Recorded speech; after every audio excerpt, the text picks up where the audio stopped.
প্রতিবন্ধকতা তাদের আছে। বাচ্চা যদি ধারণ করে পেটে 9 মাস, ওনারা অসুস্থ। শেষের মাসগুলোতে তো কঠিন জটিল অবস্থা। বাচ্চা ডেলিভারির পরেও 40 দিন ব্লিডিং আছে না নাই?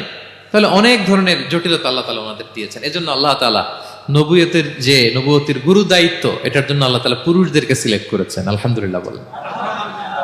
তাহলে যত নবী এবং রাসূল পৃথিবীতে এসেছিল ওনারা পুরুষ ছিল। আল্লাহ বলেন, ওয়ামা আরসালনা মিন ক্বাবলিকা ইল্লা রিজালান নূহি ইলাইহিম। নবী হে মুহাম্মদ, আপনার আগে যত নবী এবং রাসূলকে আমি পৃথিবীতে প্রেরণ করেছি তাদেরকে পুরুষ হিসেবে প্রেরণ করেছি, কোন নারীকে আমি নবুয়তের মর্যাদা দেইনি। 8 নাম্বার, প্রত্যেক নবীকে আল্লাহ তাআলা একটা গ্রুমিং, একটা ট্রেনিং সেশনের মধ্য দিয়ে নিয়েছেন। সেটা কি? সেটা হচ্ছে সবাইকে আল্লাহ তাআলা শেফার্ড হিসেবে কাজ দিয়েছিলেন, রাখাল হিসেবে। পৃথিবীর সব নবীরা ছাগল চড়াতেন, সব, আদম আলাইহিস সালাম থেকে শুরু করে বিষ্ণু ইসা ইসলাম পর্যন্ত। সুবহানাল্লাহ পড়বেন না?